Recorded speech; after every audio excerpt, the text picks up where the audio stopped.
అందరికీ నమస్కారం. ఆదిశంకర భగవత్పాదులు వారు రచించినటువంటి శివానందల హరి స్తోత్ర నిధి నుంచి 40వ శ్లోకం, దాని భావాన్ని తెలుసుకుందాం. ధీయంత్రేణ వచోఘటేన కవితా కుల్యోపకుల్యాక్రమై రాణీతైశ్చ సదాశివస్య చరితాంభోరాసి దివ్యామృతై హృత్కేదారాయుతాశ్చ భక్తిగలమా సాఫల్యమాతాన్వత్రే దుర్భిక్షా మమస్య సేవకస్య భగవత్ విశ్వేశ భీతి కుతః.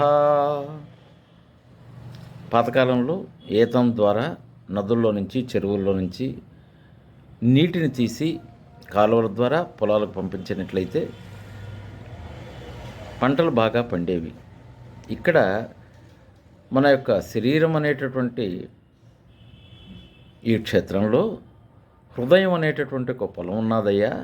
ఆ పొలంలోకి నీ బుద్ధి అనేటటువంటి యంత్రానికి వాక్ అనేటటువంటి కడవను కట్టి శివచరిత్ర అనేటటువంటి సరస్సు నుంచి అమృతమయమైనటువంటి జలాన్ని తీసి కవిత రూపంలో కుల్య ఉపకుల్య ప్రధాన కాలువ ద్వారా, పిల్ల కాలువల ద్వారా కానీ ఆ అమృత ధారను కానీ నీ హృదయం అనేటటువంటి చేనులోకి కానీ పంపించినట్లయితే భక్తి అనేటటువంటి పంట పుష్కలంగా పండుతుంది అనని విషయం చెప్తున్నాడు. ఈ శరీరం మనం మామూలుగా ఈ క్షేత్రాన్ని అనేక కర్మలు అనేటటువంటి పనులను చేస్తూ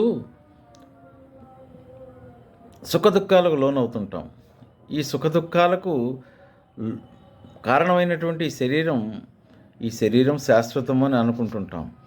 అలా కాదు, లోపల ఉన్నటువంటి హృదయంలో పరమేశ్వరుడు కొలువుంటాడు. కాబట్టి భక్తి అనేటటువంటి పంటను పండించవయ్యా, అప్పుడు మాత్రమే నీ జీవితం ధన్యమవుతుంది అంటున్నారు. స్వస్తి.